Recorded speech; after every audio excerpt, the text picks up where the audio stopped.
Wow, where have the last 4 years gone? And what big changes there have been for everyone, not just here in this conference, but across the globe.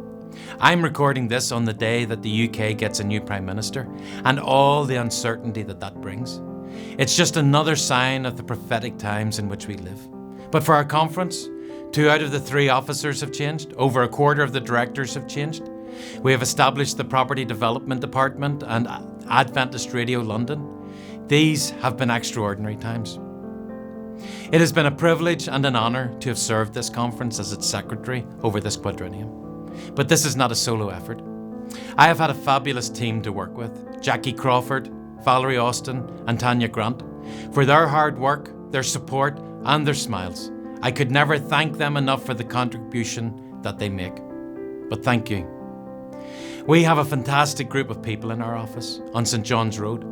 They work tirelessly to serve the membership of this conference, the many events, the directors, and they do it all not for a pay slip at the end of each month, but a deep sense of calling to the ministry of service. So what are some of the highlights of the 4 years? Well, we have introduced a new database, Adventist Church Management System, or ACMS. This was a process started many years ago by my predecessors.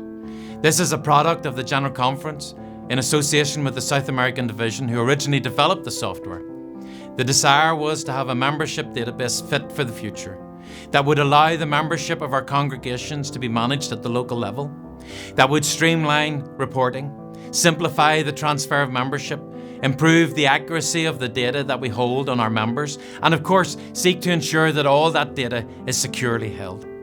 It was introduced to the conference in the spring of 2017, and we have been slowly training our church clerks to become users of it. Nearly 40% of our organised churches are using the database. The General Conference is rolling it out across the various divisions, which has greatly improved reporting workflow and in the near future will allow most, if not all, transfers to be processed through it. Of course, you cannot make a report like this and not mention General Data Protection Regulations, or as you know it, GDPR. It was enshrined into UK law in the Data Protection Act in 2018. In the UK, we already had some of the strictest data protection rules in Europe, if not the world. And so the impact of GDPR wasn't as great as many predicted, certainly an organisation as small as ours. However, it has had an impact.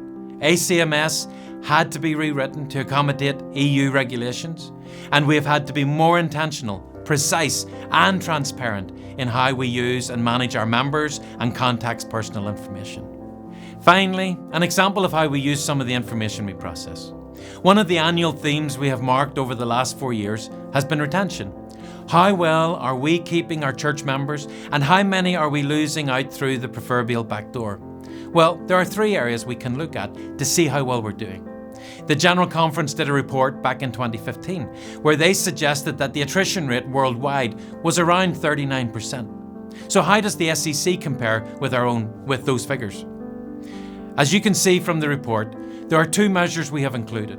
We can compare baptisms and membership losses that suggest we have an average retention rate of 62%. But there's another measure using the numbers we ask our church clerks to report twice a quarter. We ask them to do a raw head count every 2nd and 7th Sabbath. If you look at the actual membership versus the attendance on those Sabbaths, we can again see a number just around or just about 60% retention. So our work is twofold. We have a commission and a mission to share the great news of the gospel with a troubled world, to introduce our families, friends and colleagues and neighbours to Jesus Christ and the certain hope of his soon return. But we also have a duty of care to our church family. So here's my challenge to each of us today, to each of our members, congregations, pastors, administrators. You know, Paul says in 1 Thessalonians 5:6, so let's not sleepwalk through life like others. Let's keep our eyes open and be smart. Brothers and sisters, let us not be disappointed by the numbers, but grasp the task that lies before us with both hands and our whole beings, and not of ourselves, but through the Spirit of God.